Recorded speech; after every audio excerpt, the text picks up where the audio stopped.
Hello, friends, and welcome to Adventures in Pixie Land. My name is Amy, and I'm an ordained minister. We're in Bible study. We are in the NIV, and we will be through 2025. In 2026, we'll start the KJV. The objective is to read as many versions of the Bible as I can. Now, I'm not going to be able to read all of them, I think, because there are 405 different versions of the Bible as of right now, and that's far too many. So it has to be limited to what I can manage to read. So, especially if I'm going to record videos for every single one of them, right? That's a lot of videos. So right now, we are in Exodus, chapter 23.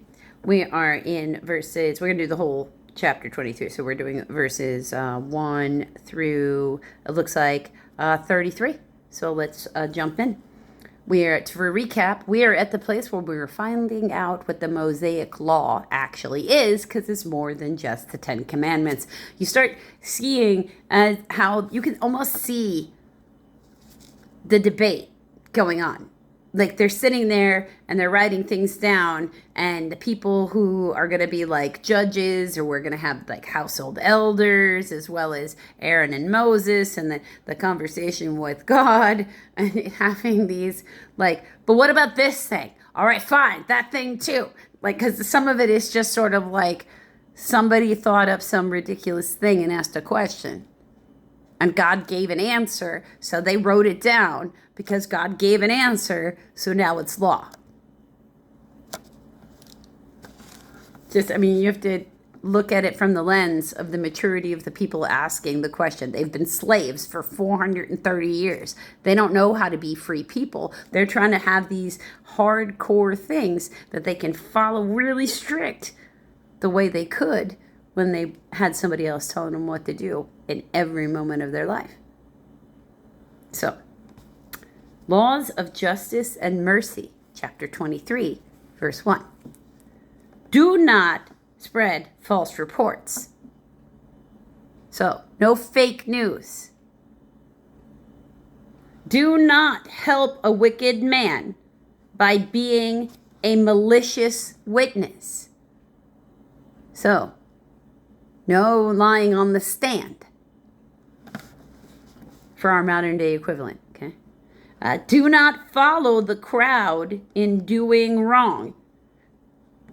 So also, like, it means that, that whole thing your parents told you was, and if they all jumped off the Brooklyn Bridge, would you?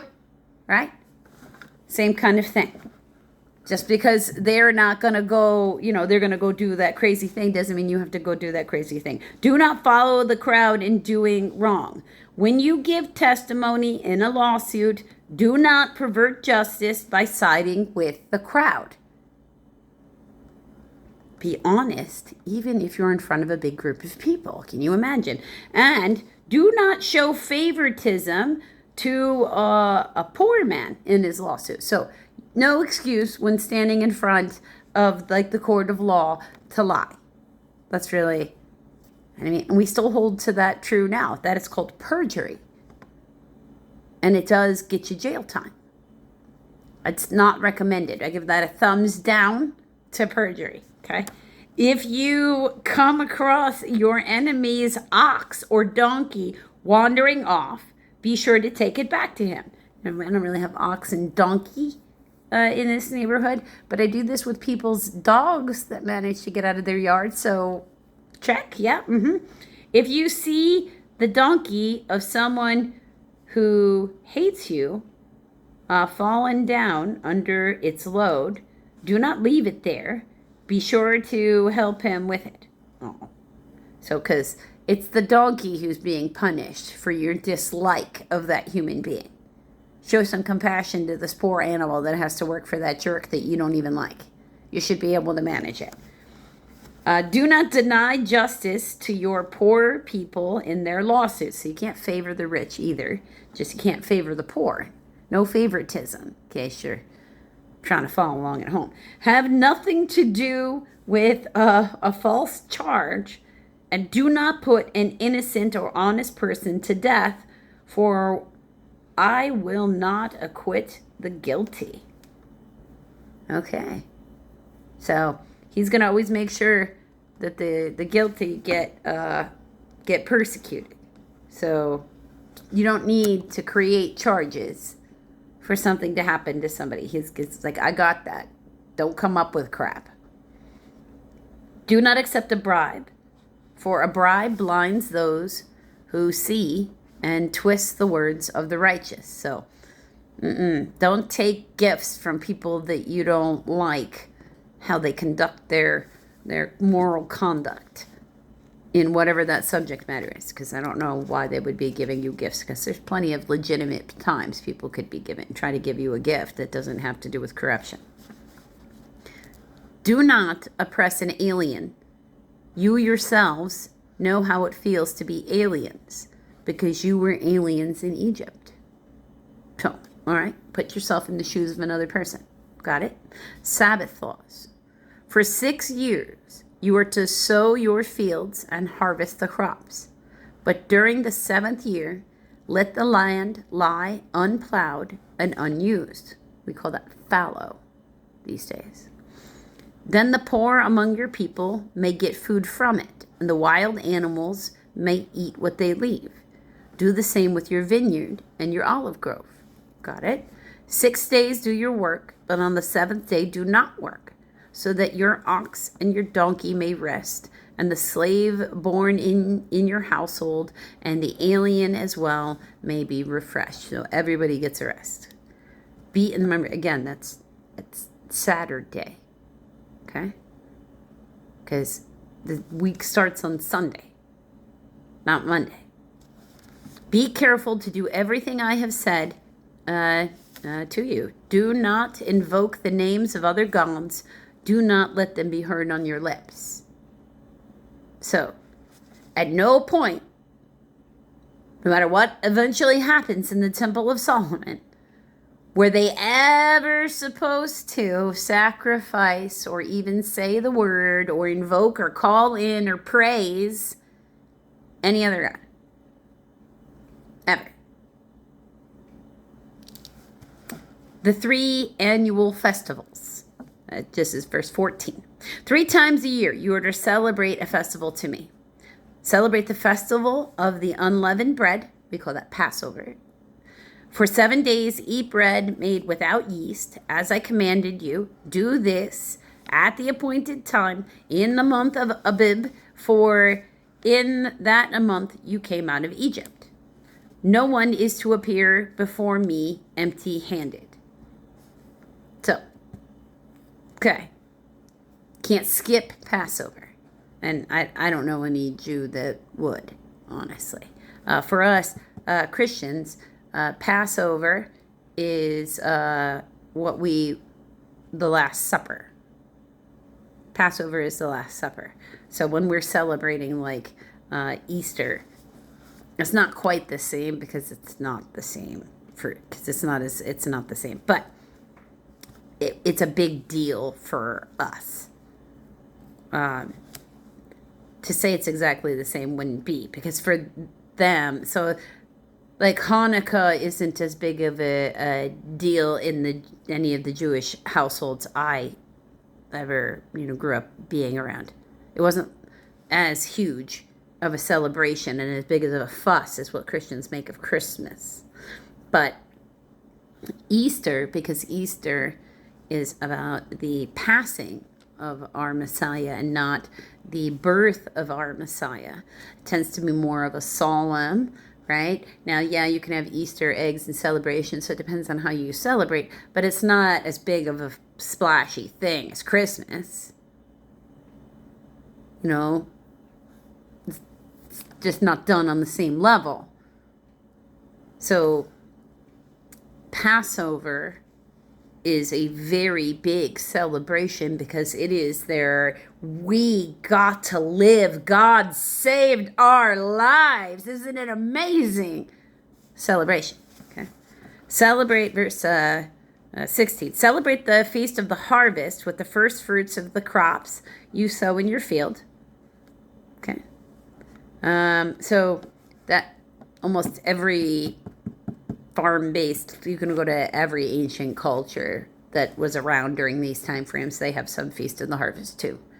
We tend to think of that in America as Thanksgiving. So, celebrate the feast of the ingathering at the end of year when you gather your crops and the crops in your crops from the field. So, a harvest festival. 3 times a year, all the men are to appear before the sovereign Lord.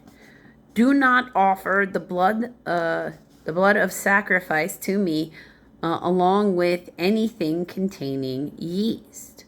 The fat of my festival offerings must not be kept until morning, so burn them all up. Bring the best of the first fruits of all of your soil to the house of the Lord your God. Do not cook a young goat in its mother's milk. That's just insulting. An angel, God's angel to prepare the way. See, I am sending an angel ahead of you to guard you along the way and bring you to the place I have prepared. Pay attention to him and listen to what he says. Do not rebel against him. He will not forgive your rebellion, since my name is in him. Okay, if you listen carefully to what he says and do all that I say, I will be an enemy to your enemies and will oppose those who oppose you. My angel will go ahead of you and bring you into the land of the Amorites, the Hittites, the Perizzites, the Canaanites, the Hivites, the Jebusites, and I will wipe them out. Do not bow down before their gods or worship them or follow their practices. So I'm going to have to say this is probably the Archangel Michael that he sent ahead, because that's the war one. I mean, that's who threw Satan down, right? So I can't think of anybody else better. Of course, Uriel, maybe, because he also, think of it as Michael's, second in command, if you will, if they were military. You must demolish them and break their sacred stones to pieces. Worship the Lord your God, and his blessings will be on your food and water. I will take away sicknesses from among you, and none will miscarry or be barren in your land. I will give you a full lifespan. I will send my terror ahead of you and throw into confusion every nation you encounter. I will make all your enemies turn their backs and run. I will send the hornets ahead of you to drive out the Hivites, Canaanites, and Hittites out of your way.